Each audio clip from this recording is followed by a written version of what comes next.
جہنم کی آگ بے نمازی کی قبر میں بھر دی جاتی ہے۔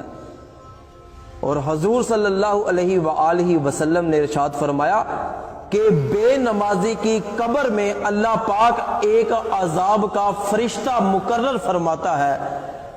جس کا نام ہے الشجاع، گنجا سانپ،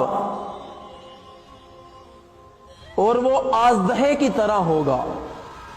اس کے ناخنوں کی لمبائی 1 دن کی مسافت ہوگی، اور فرمایا کہ اس کی آواز میں بجلی کے جیسی کڑک ہوگی۔ وہ جھڑکتا ہوا بے نمازی کو کہے گا کہ مجھے میرے رب نے، تیرے رب نے تجھ پر عذاب دینے کے لیے مسلط کیا ہے، اور میں قیامت کے آنے تک تجھے عذاب دیتا رہوں گا۔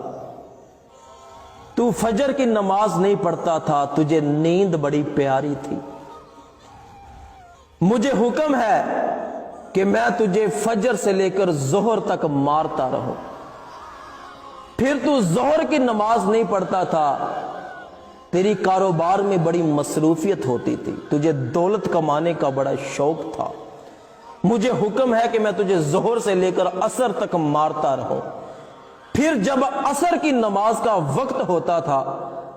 تو پھر بھی تو دولت اکٹھی کرنے میں مصروف رہتا تھا، رب تو تجھے پھر بھی یاد نہیں آتا تھا۔ مجھے حکم ہے کہ میں تجھے عصر سے لے کر مغرب تک مارتا رہوں، پھر تو مغرب کی نماز بھی نہیں پڑھتا تھا، مجھے حکم ہے میں تجھے مغرب سے لے کر عشاء تک مارتا رہوں۔ او بندے، تو عشاء کی نماز بھی نہیں پڑھتا تھا، مجھے حکم ہے کہ میں عشاء سے لے کر صبح فجر تک تجھے مارتا رہوں۔ اور اس کی مار کی ضرب اتنی تیز ہوگی کہ وہ ایک ضرب قبر کے اندر بے نمازی کو مارے گا، بندہ 70 ہاتھ تک زمین کے نیچے جائے گا۔ وہ پھر بے نمازی کو نکالے گا، پھر مارے گا، پھر بندہ 70 ہاتھ تک زمین کے نیچے چلا جائے گا، وہ پھر نکالے گا، پھر مارے گا، وہ قیامت تک یہی عمل کرتا رہے گا۔ بلکہ پیارے آقا صلی اللہ علیہ وآلہ وسلم نے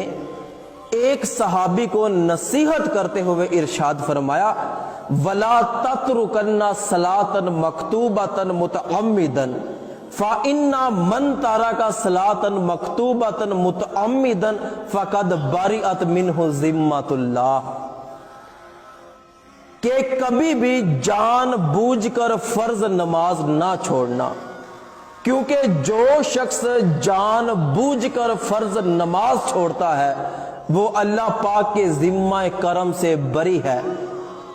وہ جدھر مرضی دھکے کھاتا پھرے، نہ اللہ کو اس کی کوئی پرواہ، نہ اللہ کے رسول کو کوئی اس کی پرواہ۔